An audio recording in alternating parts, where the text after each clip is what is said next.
Do you know what weighs more than discipline? Regret. Discipline weighs ounces. Regret weighs tons. And unless you build a mind that chooses discipline every day, you'll end up carrying regret for a lifetime. What I want to share with you in this video is how to build a mind so disciplined, so trained, that mediocrity can't touch it.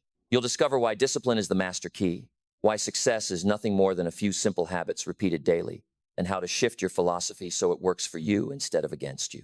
If you've ever struggled with procrastination, distraction, or feeling stuck, this will give you the clarity to finally break free. Let's be honest, most people know what to do. Read the books, save the money, do the work, but they don't do it. Why? Because the mind is weak. It chases comfort.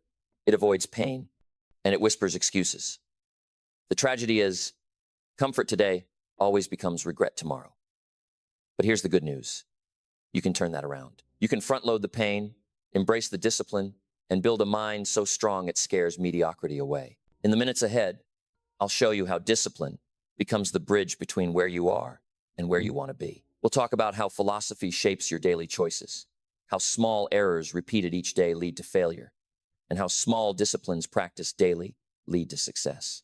I'll share stories from losing everything at 25 to discovering the power of a new philosophy that prove anyone can build a disciplined mind. And along the way, I'll reveal the subtle traps that keep most people average and how you can avoid them. Stay with me because one idea, applied with discipline, can change your entire future. Now, here's something most people completely miss. They think their life changes when the government changes, or when the company changes, or when the economy improves. But the truth is, your life only changes when you change. And the very first change that matters is the change in your personal philosophy. Think of it like this. We all live with the same winds.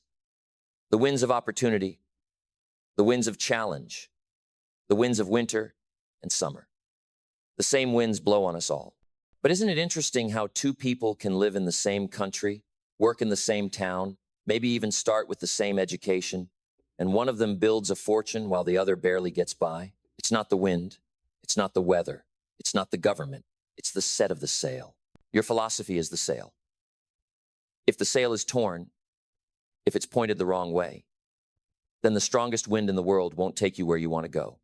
But when you adjust the sail, when you fix your thinking, that's when the same wind that destroys others will take you to the next harbor of your choosing. Now, why does this matter so much? Because if you don't catch this idea, you'll spend your whole life cursing the winds. You'll blame the job, you'll blame the economy, you'll blame your parents or your education. And here's the tragedy, you'll never touch the real cause. If you change the cause, you change the effect. If you change your philosophy, you change your life. Let me give you the proof. When I was 25 years old, I was broke. Dead broke. I had a family, responsibilities. And yet when a little Girl Scout came to my door one afternoon, selling cookies $2 a box I couldn't buy. Not because I didn't like cookies, not because I didn't want to help. I just didn't have the money. And I remember lying to that little girl, telling her, "We already have plenty of cookies." And as she walked away, I closed the door and leaned against it and thought, this has got to change. I can't keep living this way. But here's what I discovered. The reason I was broke wasn't my job. It wasn't the price of things. It wasn't my boss or my neighbors. It was me. It was the way I thought. It was my philosophy. From 19 to 25, I kept waiting for the world to change. But nothing changed until I decided to change my own sail. And that's when I found a mentor who started pulling apart my excuses. He told me something I never forgot. He said, "Jim, get a clean sheet of paper and write down all your excuses for not being where you want to be." So I did too many taxes, too many bills, the government, the boss, the system. He looked at it and said, "Now tear it up. On the next page, write one word, me." That's the problem, and that's the solution. See, once I understood that, I finally knew what to do. Stop blaming the wind. Stop waiting for rescue. Start working on the set of my own sail. That's when everything began to turn. And I'll tell you, once that idea hits you, it keeps you awake at night.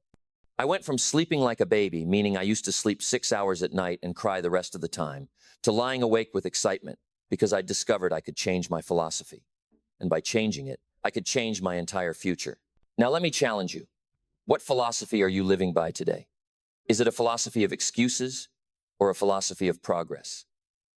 Do you say, I can't because, or do you say, I must because? One philosophy keeps you stuck. The other takes you forward. And here's the magic. You don't need new winds. You don't need new weather. You don't need a new boss. You need a new philosophy. And once that shifts, you start to see everything differently. The same job that used to frustrate you becomes an opportunity to grow. The same paycheck that seemed too small becomes the seed money for your new development. The same problems that used to discourage you become the weight that builds your muscle. Because when the sail is set right, every wind works in your favor. So remember this. Success is not something you pursue. It's something you attract by the person you become. And becoming begins with philosophy. Fix the thinking, and you fix the life. Now that's powerful enough on its own, but combine that with the next idea I want to share with you, the choice we all have between two kinds of pain, and you'll begin to understand why some people build discipline that lasts, while others collapse into regret.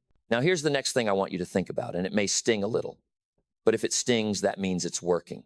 Every one of us, no matter where we live, no matter what background we came from, no matter what resources we have or don't have, every one of us must suffer one of two pains. And I promise you, there's no escaping it. You either take on the pain of discipline or you eventually suffer the pain of regret. That's it. Those are the only two options on the table. And the difference between the two is not just a little difference. Discipline weighs ounces. Regret weighs tons. Now, why do I call discipline a pain? Because it is. Let's not dress it up. Discipline is not always easy. It means waking up earlier than you feel like, reading when you'd rather watch television, saving when you'd rather spend, working on your craft when you'd rather go play. Discipline is telling yourself no when everyone else around you is saying yes. And that stings, that costs, that demands something from you in the moment. But here's the good news. Discipline costs you in ounces. Just a little pain now, a little inconvenience, a little denial of comfort. And once you've paid that small price, you get the reward that keeps on paying. But regret, that's a pain that doesn't leave you alone. Regret shows up later when the price tag is grown. Regret comes knocking at the door when it's too late to change the decision. Regret says, if only I had started earlier. If only I had stuck with it. If only I had learned the lesson when I first heard it. And here's the cruel thing about regret. It doesn't weigh ounces. It weighs tons. It comes with a heaviness you can't just shrug off. You can ignore discipline today, but you won't ignore regret tomorrow. Let me paint the picture. Think about a gym bag. You grab it in the morning and it feels heavy for a few minutes as you walk to the car. You drag yourself to the gym, you sweat, you push yourself, and you come home a little sore. That's discipline. It weighs a few ounces. But think about the man who refuses to carry that bag, who refuses to feel that soreness. Fast forward 20 years now, he carries the regret of poor health, of sickness, of limited energy. That weight is measured in tons. And by the time he realizes it, the opportunity has passed him by. Now, I want you to imagine yourself at 80 years old, sitting on a porch, reflecting on your life. Do you want to look back and say, I paid the small price of discipline every day, and because of that, I lived with strength, I lived with pride, I lived with freedom? Or do you want to say, I avoided the ounces, and now I live with tons of regret? Because here's what I know, one way or another, you will pay. Life collects from all of us. The only question is whether you pay up front in ounces or you pay later in tons. And you know, most people think mediocrity comes from laziness, from doing nothing. But that's not quite true. Mediocrity comes from postponing discipline. It comes from saying, I'll do it tomorrow. I'll start next week. I'll change when things settle down. And you know what happens? Tomorrow becomes next week. Next week becomes next year. And next year becomes a lifetime. Before long, the person looks back and realizes they traded decades of potential for a few moments of comfort. They postponed discipline until regret became permanent. Now here's the turning point. Once you understand this principle, you start to see every choice differently. Every time you face a decision, do I read or do I scroll? Do I save or do I spend? Do I exercise or do I stay on the couch? You'll hear a little whisper. The whisper will say, this choice will either cost you ounces now or tons later. Which do you prefer? And if you train yourself to listen to that voice, to choose the ounces, you'll build a mind so disciplined that regret won't have a home in your life. And let me tell you from experience, the rewards are worth it. When you practice discipline, not only do you build strength in the moment, but you also build a future you can be proud of. Every time you choose discipline, you store up confidence. You build integrity with yourself. You can look in the mirror and say, I kept my word. I did what I said I would do. That feeling that self-respect is worth every ounce of pain discipline asks from you. So here's the challenge I want to leave you with before we move forward. Tonight, write down one area where you know discipline is missing. Not 10 areas, not 20, just one. Maybe it's your health, maybe it's your money, maybe it's your learning. Then decide, will I pay the ounces now, or will I live with the tons later? That simple choice, that one change of philosophy could save you from years of regret. And that's powerful enough on its own. But combine it with the next truth I want to share, the law of sowing and reaping. And you'll see why discipline isn't just about avoiding pain. It's about planting seeds that multiply into a harvest you can't imagine. Now, let me take you into one of the oldest and most unshakable laws of life. A law that doesn't bend for anyone. A law that has operated since the beginning of time and will operate long after you and I are gone. It's the law of sowing and reaping. You've heard it said in different ways, but let me put it as clearly as I can. You always reap what you sow. You reap more than you sow, and you reap later than you sow. And once you understand that, once you let that sink in, you'll never look at a day the same again. Because every day is planting season. Every choice is a seed. Every action is going into the soil of your future, and that soil is no respecter of persons. It doesn't care who you are. It only cares about what you sow. Think of it. A farmer doesn't go to the field in October and demand a harvest without planting in April. No. The farmer knows that first comes the planting, then comes the watering, then comes the waiting, and only later comes the harvest. The farmer understands the sequence. But so many of us in life, we want to skip the planting and jump to the harvest. We want the reward without the work, the success without the discipline, the fruit without the seed. And that's why so many lie disappointed, because they stand in empty fields, expecting crops they never planted. Now let me set the stakes. If you sow nothing, you reap nothing. Simple as that. And if you sow weeds, bad habits, wasted time, negative words, you can't expect a harvest of success. The soil doesn't discriminate. It will return exactly what you put in it. That's the frightening part, but also the exciting part. Because if you choose to sow discipline, if you choose to sow learning, if you choose to sow action, then sooner or later that soil has no choice but to reward you. The harvest might not come tomorrow. It might not even come this year, but the law guarantees it will come. Let me give you a picture. Imagine two men with the same opportunity. One goes out in spring with his bag of seed. He walks the fields. He bends his back. He plants row after row. It's hard work, but he knows the law. He knows that come fall, those seeds will multiply into more than he planted. The other man stays home. He says, the weather isn't quite right. I'll wait until it's easier. Maybe tomorrow. And spring passes, summer comes, and when fall arrives, the first man is bringing in baskets of grain while the other man is staring at empty fields saying, why me? Why do I always come up short? The answer is simple. He didn't sow. And don't we see this everywhere?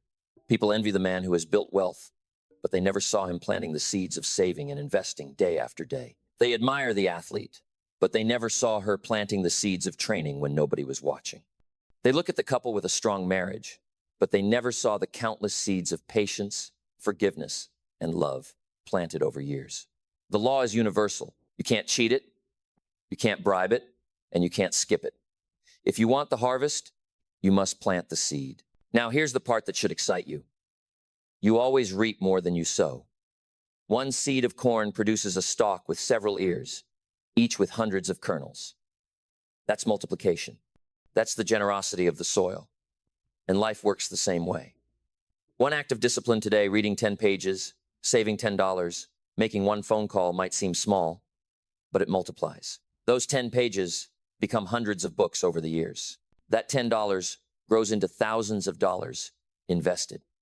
That one phone call opens doors to friendships, business, opportunities you never dreamed of. Never underestimate the power of a single seed sown consistently. And remember this, You always reap later than you sow. That's why discipline is so hard for people, because the harvest is delayed. You can plant good habits today and not see the reward for weeks or months. And that's when most people quit. They say, I've been eating healthy for 2 weeks and nothing has changed. I've been saving for 6 months and I'm still not rich. I've been reading for a year and I'm still not a genius. But you have to understand the law harvest always comes later. It takes time for the roots to grow, time for the crop to mature. If you quit before the season turns, you forfeit the reward that was on its way. So what's the lesson? Treat every day like planting season. Don't ask, what can I reap today? Ask, what seeds am I planting today that will reward me tomorrow? Sow honesty, and you'll reap trust. Sow kindness, and you'll reap friendship. Sow discipline, and you'll reap freedom. Sow excuses, and you'll reap regret. The soil never lies, and I want to challenge you to take this personally. Tomorrow morning, when you wake up, ask yourself, what am I sowing today? And then remember, the harvest is guaranteed. The only question is whether you'll like what you see when the crops come in. And that's powerful enough to change your thinking. But when you see how this connects to the next principle, the difference between small errors and small disciplines, you'll understand why mediocrity is so easy to fall into and why greatness is built one simple choice at a time. Now, let me tell you something that really turned my whole life around once I grasped it. Most people think failure is some sudden event, like one big crash, a single mistake, a major catastrophe that happens overnight. And they think success is the same way. Some great breakthrough, a lucky moment, a once-in-a-lifetime opportunity. But that's not the way life works. Failure is not a cataclysm. Success is not an accident. Failure is a few errors in judgment repeated every day. Success is a few simple disciplines practiced every day. That's it. That's the formula. It's simple, but it's not easy. Now let's look at why this matters so much. Because if you don't catch this truth, you'll make the mistake of ignoring the small things. You'll tell yourself, it doesn't matter if I skip reading today. It doesn't matter if I spend this $20 I should have saved. It doesn't matter if I eat this junk food. It's just one day, just one choice. And you're right, it doesn't matter in the moment. The sky doesn't fall. No alarms go off. Nobody shows up at your door to collect the bill. But here's the danger. Because it didn't matter today, you think it won't matter tomorrow. And then you do it again and again until the small errors have compounded into a mountain of regret. It's like this: if you fail to read a book today, nobody notices. If you fail to read for 90 days, you probably won't even notice much yourself. But let that habit stretch into a year, into 5 years, into 10 years, and suddenly you've missed the ideas, the strategies, the philosophies that could have reshaped your destiny. That's the way it works. Errors in judgment are silent at first, but deadly in the end. And the reverse is just as true. The small disciplines don't look like much in the moment either. You read 10 pages and close the book, and nothing feels different. You jog for 20 minutes and come home sore, but nothing looks different. You save $10, and it doesn't feel like wealth. But multiply those actions over time, and they turn into a harvest of strength, wisdom, and freedom. Just like the farmer, no one day of planting looks like much. But season after season, year after year, the barns fill with grain. That's the compound effect of discipline. Think of money as an example. You skip saving today, and what happens? Nothing. But repeat that error long enough, and one day you wake up at retirement age with nothing to show for all your years of work. On the other hand, you save a little today, and you look at the account, and it's small, almost laughable. But repeat that discipline month after month, year after year, and one day you find yourself with freedom, security, options. The discipline compounded. Here's the tragedy: you can drift into failure without even knowing it. Nobody drifts into success. Success has to be chosen on purpose. It whispers, this one doesn't matter. It lulls you into comfort until one day you look back and realize the little errors added up to a wasted decade. But here's the opportunity: you can choose success the same way, by whispering to yourself, this one does matter. By deciding that every small discipline is a seed worth planting. By choosing to repeat those disciplines until they carry you into the life you want. Let me ask you, what are the small errors you've been repeating? Maybe it's neglecting your health. Maybe it's letting your mind go untrained. Maybe it's spending more than you earn. Maybe it's wasting too many evenings on entertainment. And now ask, what are the small disciplines you could begin today? Maybe it's 10 minutes of reading. Maybe it's writing in a journal. Maybe it's making one call to strengthen a relationship. None of those will change your life in one day, but given enough days, they'll change everything. So remember this, your future is hidden in your daily routine, not in the big events, not in the lucky breaks, not in the dramatic moments. It's in the simple choices you make when nobody's watching. You don't have to turn your life upside down overnight. You just have to stop repeating the small errors and start repeating the small disciplines. And once you catch this, once you see how powerful daily disciplines are, then you'll understand why I always say, work harder on yourself than you do on your job. Because when you change yourself, you change your income, your opportunities, your relationships, your entire life. And that's where I want to take you next. Now, here's the next idea, and I'll tell you. The first time I heard it, it almost knocked me out of my chair because nobody in school had ever said it. Nobody on the job had ever said it. And certainly none of my broke friends had ever said it. The phrase was simple, but it changed everything. Work harder on yourself than you do on your job. Let me say it again, because it might slip by you if you don't pause and catch it. Work harder on yourself than you do on your job. Now, why would that be such a big deal? Because your job will make you a living, but working on yourself will make you a fortune. And that's the difference between just surviving and truly succeeding. Think about it. Your income is a direct reflection of the value you bring to the marketplace. The marketplace doesn't pay you for time. It doesn't even pay you for effort. It pays you for value. And if you want more pay, you don't have to beg for it. You don't have to demand it. You don't even have to strike for it. You have to become more valuable. You increase your value, the marketplace increases your pay. That's the way it works. So if you want to change your paycheck, change yourself. Now, here's what I discovered in my own life. At age 25, I was working hard. No one could say I was lazy. I was sincere. I put in the hours, but I was broke. I was behind on my promises, behind on my bills, behind on my dreams. And I thought the answer was to work harder at the job. So I did. And do you know what happened? Nothing. Because effort alone doesn't change your life. Value changes your life. And value comes from personal development. So my mentor taught me, read the books, take the notes, go to the seminars, listen to the tapes. Don't just work at the job. Work on your mind, work on your skills, work on your philosophy. And at first it sounded strange, but then it started to make sense. Because if I became more, I could attract more. If I became wiser, more disciplined, more skilled, I wouldn't have to chase opportunity. Opportunity would chase me. Let me give you an example. Formal education will make you a living, but self-education will make you a fortune. Isn't that powerful? And you know why? Because schools can only give you part of what you need. They give you the basics, maybe the degree, maybe the piece of paper, but they don't give you the habits, the hunger, the personal philosophy that builds real wealth. That part you have to give yourself. That's self-education, and it never ends. Here's what I did. I started a journal, and I wrote everything down, ideas, quotes, lessons, reflections. That journal became my personal treasure chest. Why? Because memory fades, but ink lasts. And over time, I realized my journals were worth more than the money in my bank account because they contained the seeds of every change, every breakthrough, every success I experienced. Imagine the value if you started today, and 10 years from now, you could open a library of your own thoughts, your own progress, your own discoveries. That's working harder on yourself than you do on your job. Now, let me ask you a question. How much time are you investing in yourself each day? Not just working at the job, not just paying the bills, but truly investing in becoming more valuable. Are you reading, studying, listening, reflecting, or are you letting the days slip by while you tell yourself you're too busy? Remember, if you neglect self-education, you may make a living, but you'll miss the fortune.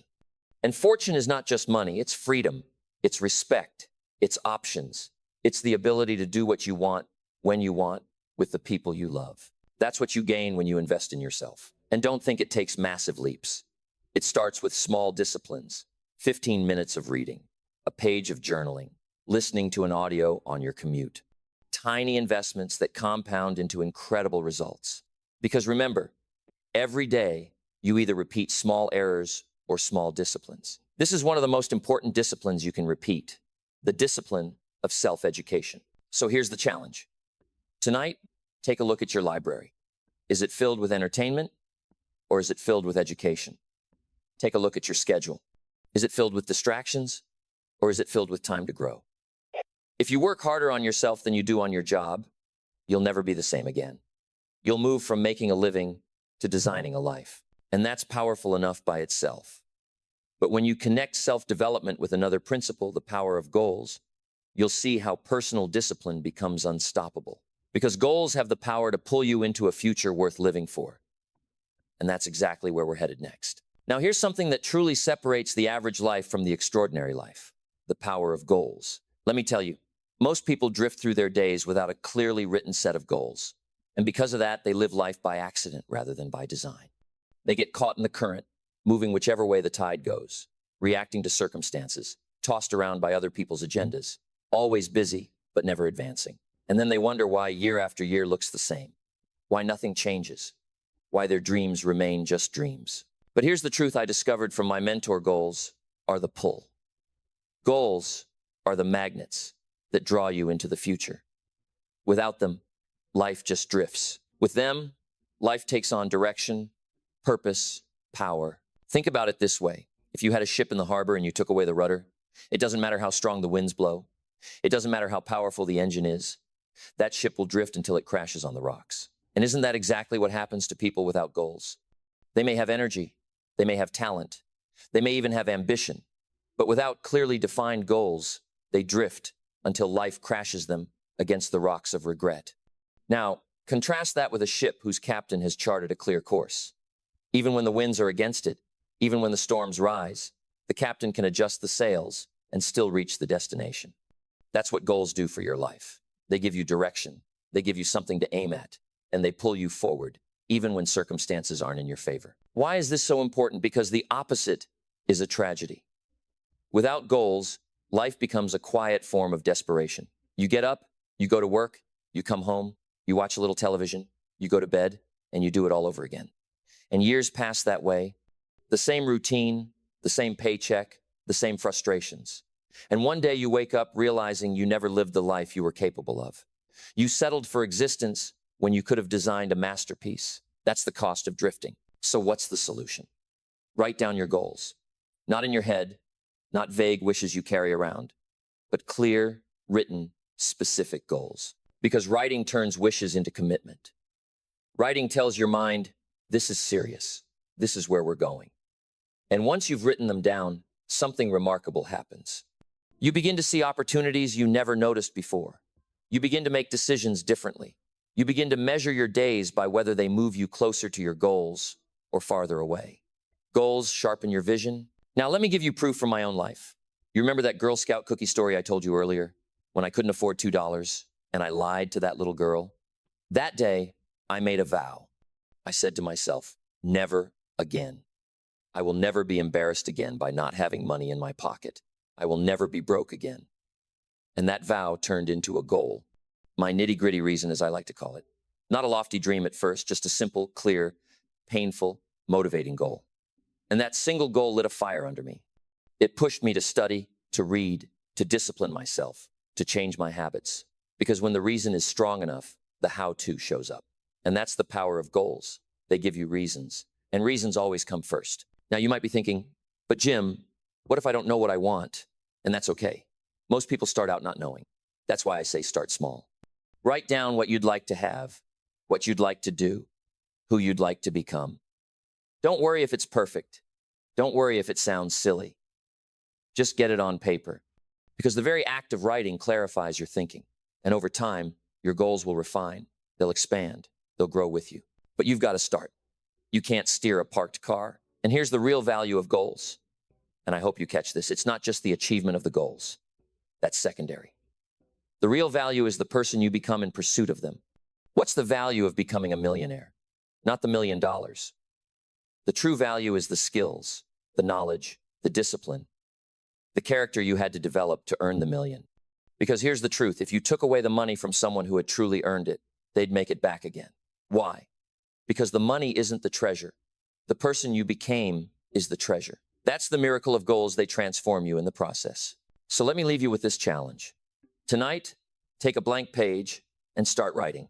Write 50 things you'd like to achieve in the next 10 years. Don't edit yourself. Don't hold back. Don't worry about how it's not about the how right now. It's about the what. Then circle the most important ones, the ones that stir you when you read them. And for those, write down why. Why do you want them?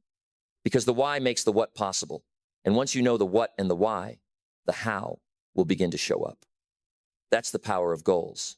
And when you combine the power of goals with the value of time, when you understand that every day is a piece of your life you can never get back, then you'll begin to use your time with wisdom, not waste. That's where I want to take you next. Now let's talk about something even more precious than money. Something so valuable you can never buy more of it, no matter how rich you become. Something that slips through your hands whether you pay attention or not, and that something is time. You can make more money, you can lose money and earn it back, you can buy new clothes, a new car, even a new house, but you can never buy another day once it's gone. Once a day is spent, it's gone forever. And that's why I say time is more valuable than money, because money can be replaced, time cannot. The tragedy is that most people treat their time far more casually than their money. They'll watch their bank account like a hawk, but let their days disappear without a thought. They'll guard their wallet from a thief, but give their hours away to television, to gossip, to meaningless distractions. And then one day they look back and realize whole years have slipped through their fingers, years they can never get back. And I'll tell you something, when you've lost your money, you can feel poor. But when you've lost your time, you feel empty. And emptiness is far worse than poverty. So how do you change this? You begin by asking a different question. Most people ask, how can I get through the day? But successful people ask, how can I get from the day? That little shift changes everything. Getting through the day is survival. Getting from the day is growth. Getting through the day is killing time. Getting from the day is investing time. One leaves you the same, the other makes you better. And the difference is discipline. Think about this. A journal can become one of the greatest tools of your life because it allows you to capture the value of your days. Most people experience life and then let the lessons fade. They don't write them down. They don't reflect. They don't keep the harvest of the day. But imagine if you took just 10 minutes every evening to write what you learned, what you felt, what you achieved, what you failed at, and what you'll do better tomorrow. After a year, you'd have a book of wisdom. After 10 years, you'd have a library. And when you look back, you wouldn't just remember the events, you'd remember the lessons. You'd remember the progress. You'd remember the growth. That's the discipline of valuing time. Now, why is this so powerful? Because small daily disciplines compound. If you waste an hour today, no big deal. Waste an hour tomorrow, still no alarm bells. But keep repeating that error, and suddenly you've wasted a year, then a decade. On the other hand, if you invest an hour today, reading, planning, exercising, you may not feel the difference tonight, but invest that hour every day, and you'll look up 1 year later, and your life will be unrecognizable. That's the compound effect of valuing your days. Let me tell you a story. Years ago, I met a man who was well into his 60s. He told me with regret, "Jim, if only I had started this self-education journey when I was 25, I'd be so far ahead." And I said, "Yes, but think where you'll be if you start today. In 5 years, you can be 5 years ahead. In 10 years, you can be 10 years ahead. The key is not when you start. The key is that you start." And that applies to time management. The best time to start valuing your days was yesterday. The second best time is today. So here's the challenge. Don't just mark your calendar with appointments and meetings. Mark it with growth. Schedule your disciplines. If something is important, put it in your day on purpose. Don't just hope it happens. Make it happen. Block out the time to read. Block out the time to reflect. Block out the time to build relationships. Because if you don't schedule your life, somebody else will. And they'll schedule it around their goals, not yours. And remember, it's not just about packing your days full of activity. It's about making sure your activity matches your values and your goals. Some people are busy all the time, but getting nowhere. Activity without purpose is the thief of time. But purposeful activity, activity that moves you closer to your vision, is the best investment you'll ever make. So don't ask yourself, what did I get paid for today? Ask yourself, what did I become today? What did I learn? What seed did I plant? What relationship did I strengthen? What discipline did I practice? If you can answer those questions every evening, you'll never waste another day again. And once you learn to value your days, once you treat time as your most precious asset, then you'll begin to notice something else. Your associations, The people you spend that time with are either multiplying your value or stealing it away. And that's where I want to take you next. Now, let me take you to another principle that has shaped my entire life. And if you catch this one, it may cause you to rethink some of the people you spend your hours with. Here's the principle. You are the average of the 5 people you spend the most time with. That's right. Not the 5 you admire, not the 5 you dream of meeting, but the 5 you actually associate with day after day. Because whether you know it or not, the people around you are rubbing off on you.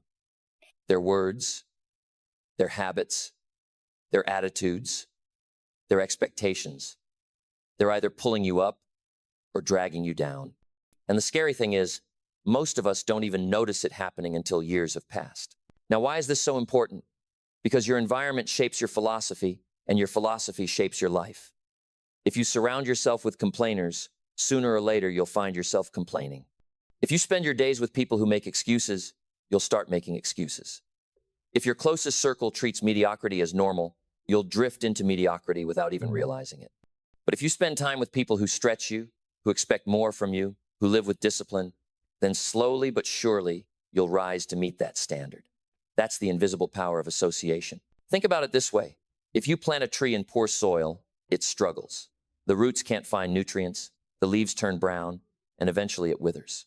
But take the same tree, the same seed, and place it in rich soil, and it grows tall, strong, abundant. Now here's the question. Are you planted in rich soil or poor soil? Because you can be the right seed with the right potential. But if the soil, the people, the environment doesn't nourish you, you'll never grow into what you could have been. Let me tell you what I had to learn. In my early years, I was surrounded by people who thought small, spent everything they earned, wasted time, and laughed at the idea of discipline. And guess what? I was just like them. But when I found my mentor, everything began to change. He didn't just give me ideas, he gave me an example. His philosophy, his discipline, his way of looking at life, it started to rub off on me. And before long, my thinking changed, my habits changed, my results changed. Why? Because I finally put myself in better soil. Now, I know what you might be thinking. Jim, are you saying I should abandon my old friends? Should I cut people out of my life? Not necessarily. But I am saying you should be intentional about who gets the majority of your time. There are people you can love but not follow. There are people you can care about but not let shape your destiny. Because remember, influence is subtle but powerful. You don't have to consciously choose to become like your friends. You'll drift that way automatically. So here's the test. Look at your inner circle. Ask yourself, what direction are they moving? Are they growing, learning, disciplined, striving for more? Or are they stuck, bitter, careless with their time and their words? Because like it or not, that's the direction you're headed if you stay in that soil. And if you don't like the answer, it's time to make a change. Find people who inspire you. Spend time with people who challenge you. Read the books of people you admire. Listen to the voices that lift you higher. Because influence works both ways. Just as you can be dragged down, you can also be lifted up. Let me challenge you. Start building a new association plan. Ask yourself, who do I want to spend more time with this year? Who do I want to learn from? What voices do I want to hear daily? Maybe you can't meet them in person, but you can meet them in their books, in their recordings, in their ideas. That counts too. Fill your environment with people whose influence is worth catching. Because remember this, you'll become like those you spend the most time with, whether you intend to or not. And once you understand that discipline is strengthened or weakened by your associations, then you'll see why life feels so much like the changing of seasons. Because just like winter and spring, summer and fall, the people and influences in your life will change. Some seasons are for planting, some for protecting, some for harvesting, and some for enduring. And that brings us to the next great principle I want to share with you, the seasons of life, and how discipline prepares you for each one. Now let me share with you one of the most powerful metaphors I ever discovered, and it has guided me for decades. Life is like the seasons. You cannot change the seasons, but you can change yourself. That's one of the greatest lessons you'll ever learn. And when you understand it, you stop wishing for things to be different on the outside, and you start working to be different on the inside. Because the seasons will come whether you're ready or not. Winter will come, spring will follow, summer will test you, and autumn will reward you, or punish you depending on what you did with the first three. Now, why is this so important? Because so many people live as if life will always be springtime, as if opportunities will always be there, as if youth will never fade, as if health will never weaken, as if the market will always stay strong. But that's not how life works. Winter always comes. Sometimes it's a harsh financial winter. Sometimes it's a personal winter, a loss, a betrayal, a tragedy. Sometimes it's a health winter, when your body doesn't respond like it used to. And if you're not prepared, winter can crush you. But here's the good news. Just as surely as winter comes, so does spring. After difficulty comes opportunity. After the night comes the day. That's the rhythm of life. The key is to be ready for each season. In the spring, discipline means planting. This is the time to get busy, to sow as many good seeds as you can, because springtime doesn't last forever. Opportunities are perishable. If you don't act when the moment is right, the moment will pass. The farmer knows spring is short. You can't say, I'll plant next month. I'll plant next year. By then, the season is gone, and you're left with empty fields. So in your own life, when spring arrives, when you have the idea, the chance, the invitation, the open door, don't hesitate. Plant. Act. Discipline yourself to seize the season before it slips away. Then comes summer, and in summer, discipline means protecting. You've planted the seeds, but now the weeds will try to steal the nutrients. The pests will try to destroy the crop. And if you're careless, you can lose the whole harvest before it's even begun. And isn't that true in life? Once you've started something good, opposition shows up. Once you've built a habit, distractions try to break it. Once you've saved a little money, temptations show up to take it away. That's summer. Summer tests your discipline to defend what you've started, to stand guard against the weeds of negativity, the pests of doubt, the thieves of time. Because if you don't protect what you've planted, someone or something else will consume it. After summer comes autumn, and autumn is harvest. This is when the results show up. This is when the law of sowing and reaping becomes visible. If you planted in the spring and protected in the summer, then autumn is a time of joy, of celebration, of plenty. But if you neglected to plant, or you failed to protect, then autumn is a time of regret. The farmer who planted nothing cannot say to the soil, please give me crops. The soil will simply answer, no seed, no harvest. And life is the same. Discipline in spring and summer makes autumn sweet. Neglect makes autumn bitter. And then comes winter again. And winter discipline means preparation. Winter is the time to reflect, to learn, to get strong, to endure. Because after every harvest, the fields go quiet. After every success, life tests you again. Winter asks, did you save from your harvest, or did you spend it all? Did you learn from your mistakes, or will you repeat them? Winter is not meant to destroy you. It's meant to make you tougher, wiser, more grateful. Because you know what follows winter? Spring again. The cycle begins anew. So what's the great lesson of the seasons? Don't wish for better seasons. Work on being a better farmer. Don't curse the winter. Don't complain about the shortness of spring. Don't whine about the weeds of summer. Don't grieve over the size of your harvest in autumn. The seasons will not change for you. And if you do, every winter becomes survivable. Every spring becomes an opportunity. Every summer becomes manageable. And every autumn becomes a reward. Now let me ask you, what season are you in right now? Are you in a winter, struggling, wondering if it will ever end? Then hold on, because spring is coming. Are you in a spring full of opportunity and energy? Then act, because the season is short. Are you in summer, where distractions and challenges are trying to steal what you've started? Then guard it with everything you've got. Are you in autumn, reaping the results of your past choices?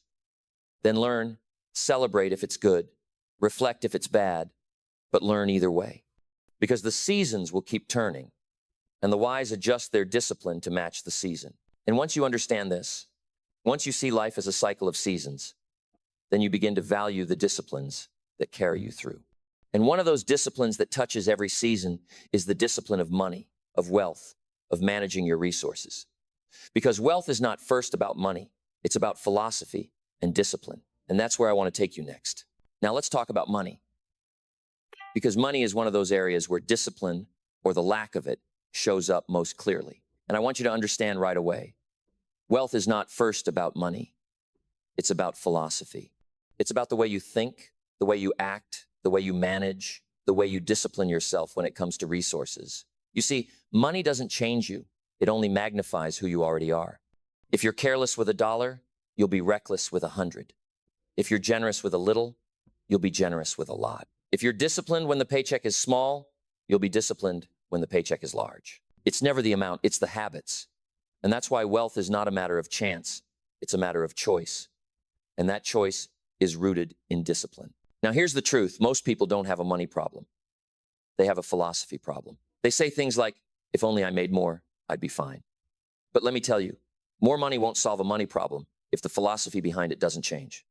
If you spend everything you make at 30, zero a year, you'll spend everything you make at 300, zero a year.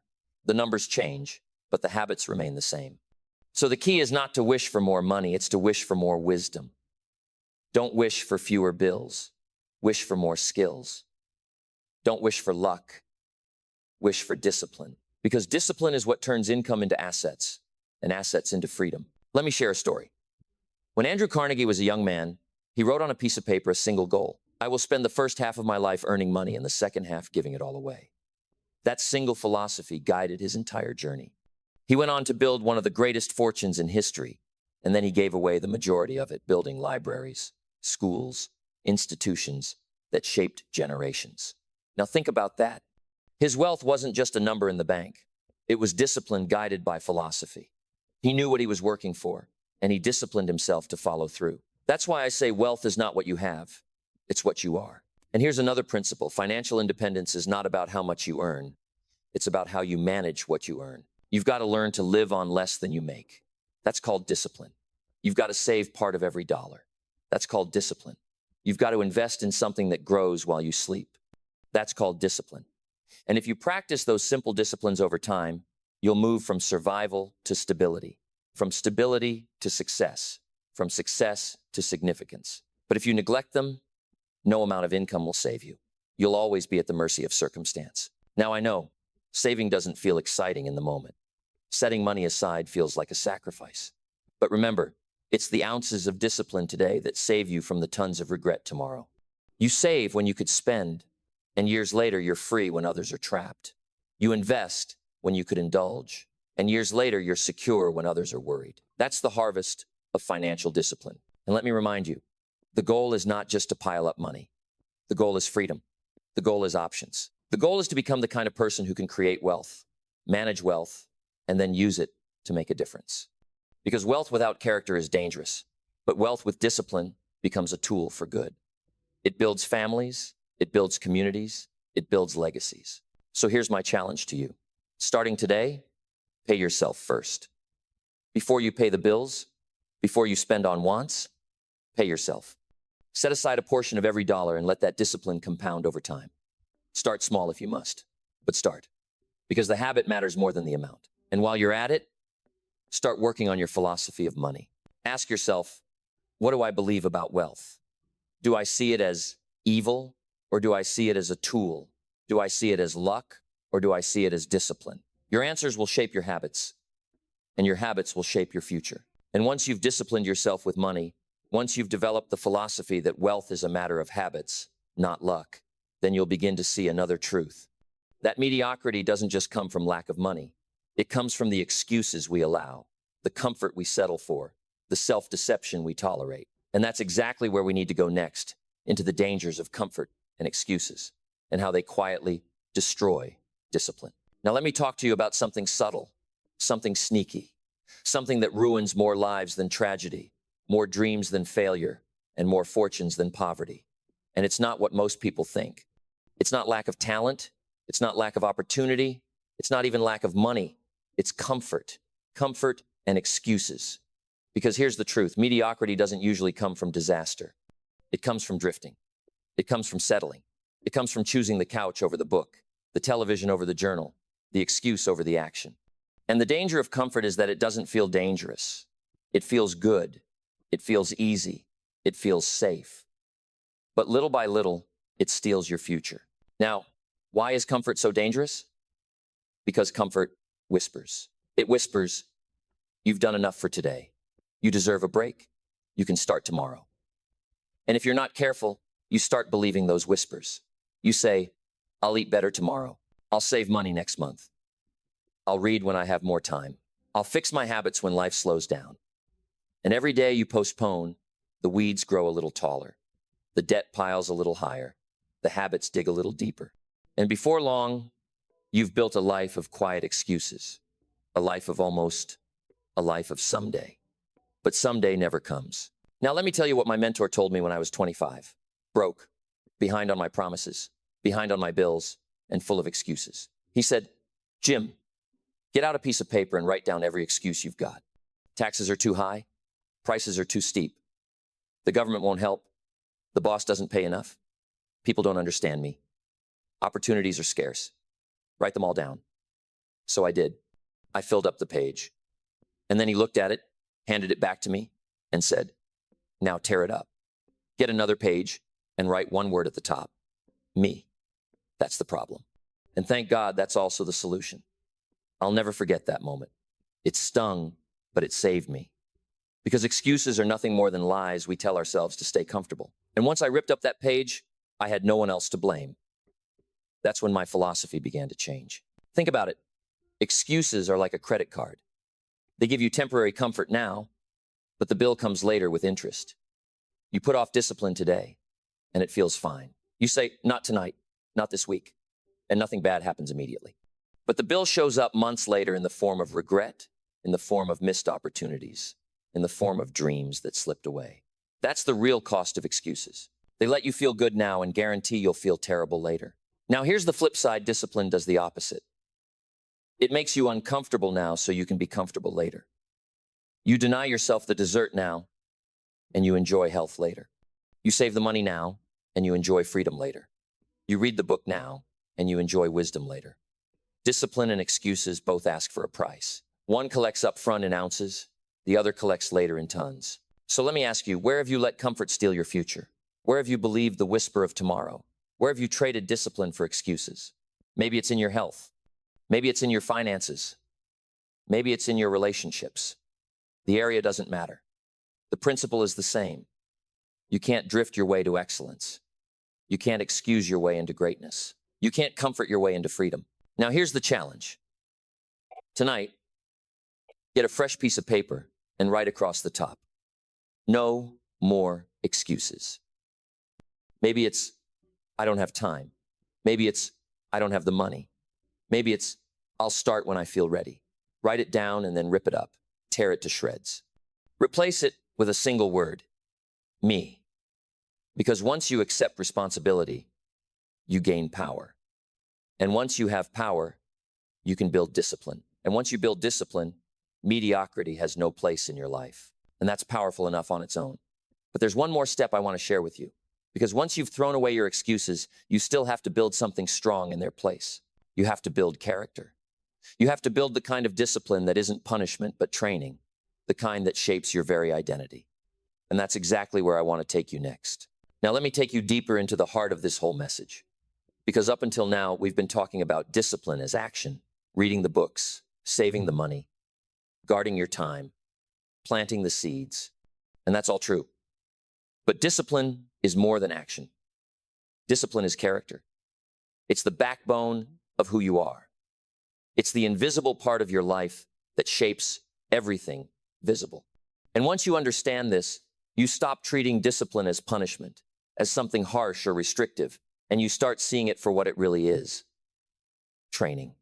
Discipline is not there to take away your freedom. Discipline is there to give you freedom. Discipline is not a cage. It's the wings that allow you to fly. Now, why do I say discipline is character?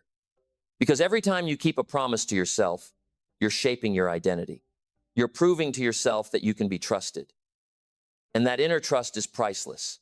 When you tell yourself, I'll wake up at 6, and you do, something happens inside you. Stand taller. When you say, I'll save a portion of this paycheck, and you do, you begin to believe in your own word. When you say, I'll read this book, and you finish it, you start to build an unshakable confidence.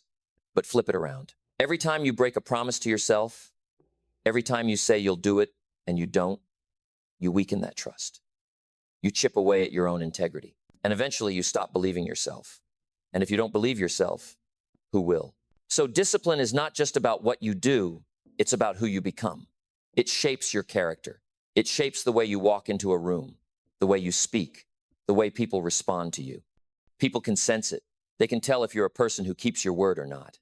And the truth is, character shows up long before the results do. Discipline today becomes reputation tomorrow. The man who keeps promises in private will be trusted in public.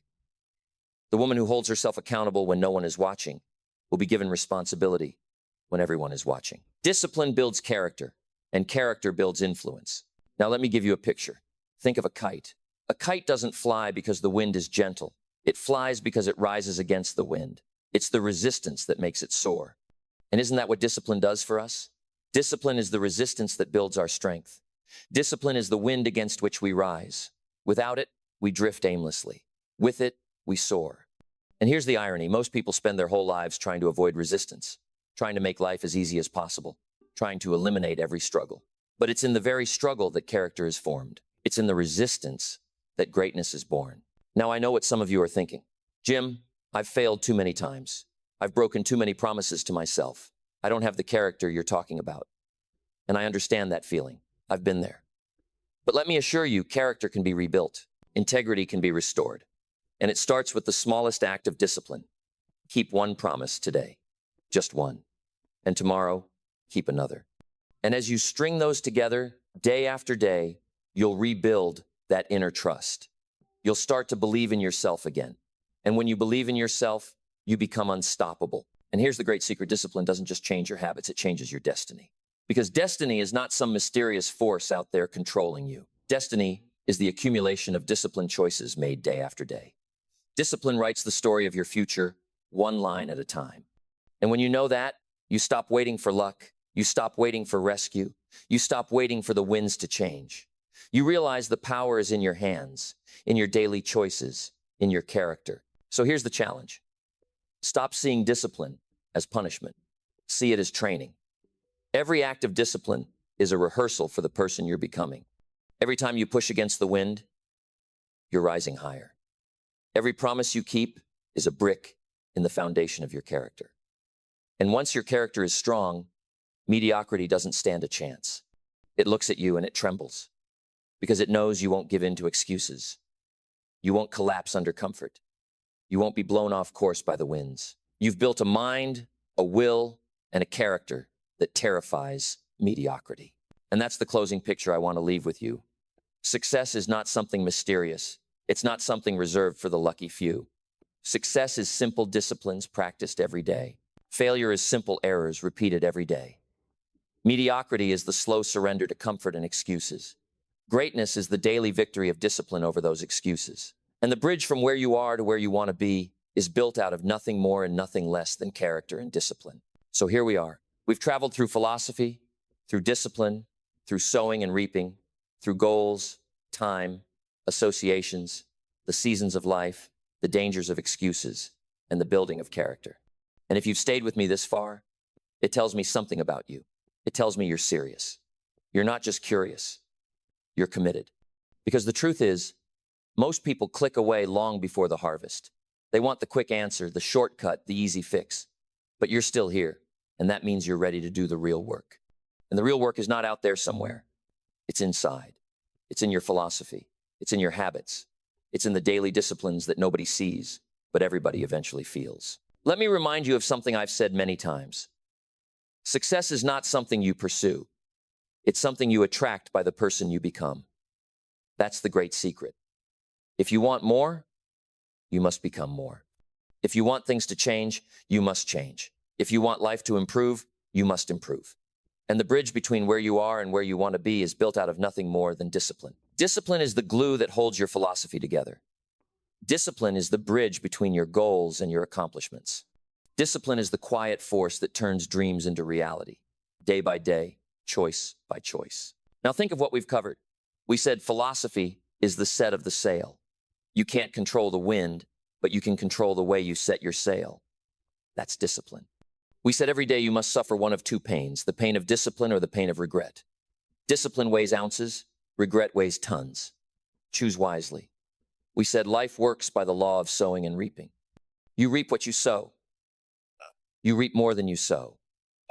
and you reap later than you sow. So plant wisely. We said failure is just a few errors in judgment repeated every day, and success is just a few simple disciplines practiced every day, that's all. We said work harder on yourself than you do on your job, because your job will make you a living, but working on yourself will make you a fortune. We said goals are magnets that pull you into the future, and the real value of goals is not just what you achieve, but who you become in the pursuit. We said time is more valuable than money, because you can make more money, but you can never make more time.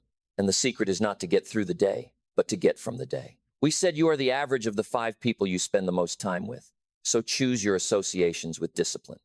We said life is like the seasons, winter, spring, summer, fall. And the key is not to curse the seasons, but to prepare yourself for them. We said wealth is not money first. It is philosophy and discipline. We said comfort and excuses are the silent enemies of greatness, and the cure is to take full responsibility. And finally, we said discipline is not punishment, it is training. It is the daily rehearsal of the person you are becoming. Now, if you let all that sink in, it comes down to a simple truth. Mediocrity doesn't happen because life is unfair. Mediocrity happens because people choose comfort over discipline, excuses over responsibility, drifting over direction. But if you decide today, right now, to build a mind so disciplined that it terrifies mediocrity, then your whole future changes. You will rise against the winds. You will plant seeds that multiply into abundance. You will use your time as an investment, not a waste. You will attract wealth, not chase it. You will live by character, not by chance. And one day, people will look at you and wonder how you built such a life. And you'll know it wasn't luck. It wasn't magic. It wasn't chance. It was discipline. Simple disciplines, practiced every day, guided by a philosophy that kept your sail set in the right direction. So here's my final challenge to you. Don't let tonight just be another night where you heard a good message and did nothing about it. Take one discipline and begin it tomorrow. Just one. Start reading 10 pages. Start saving $10. Start writing in a journal. Start walking for 20 minutes. Start waking up a little earlier. Don't try to change your whole life overnight. Just begin. And then repeat. Because once you taste the fruit of discipline, you'll never want to go back to the bitterness of regret. And remember this affirmation. Don't wish it were easier, wish you were better. Don't wish for fewer problems, wish for more skills. Don't wish for less challenge, wish for more wisdom. Because when you become better, when you grow stronger, when you get wiser, everything else changes with you. Now, if you found value here, and I trust you did, then I want you to take the next step. Because the journey doesn't end here. In the next lesson, we'll dive deeper into one of the most powerful forces that will shape your destiny, your associations. Who you spend time with, who you let speak into your life, who you allow to influence your thinking. That one decision alone can multiply or destroy everything we've talked about tonight. So click on the next video and let's walk together into that next principle. Because your future is waiting and mediocrity is watching. Let's give mediocrity something to fear.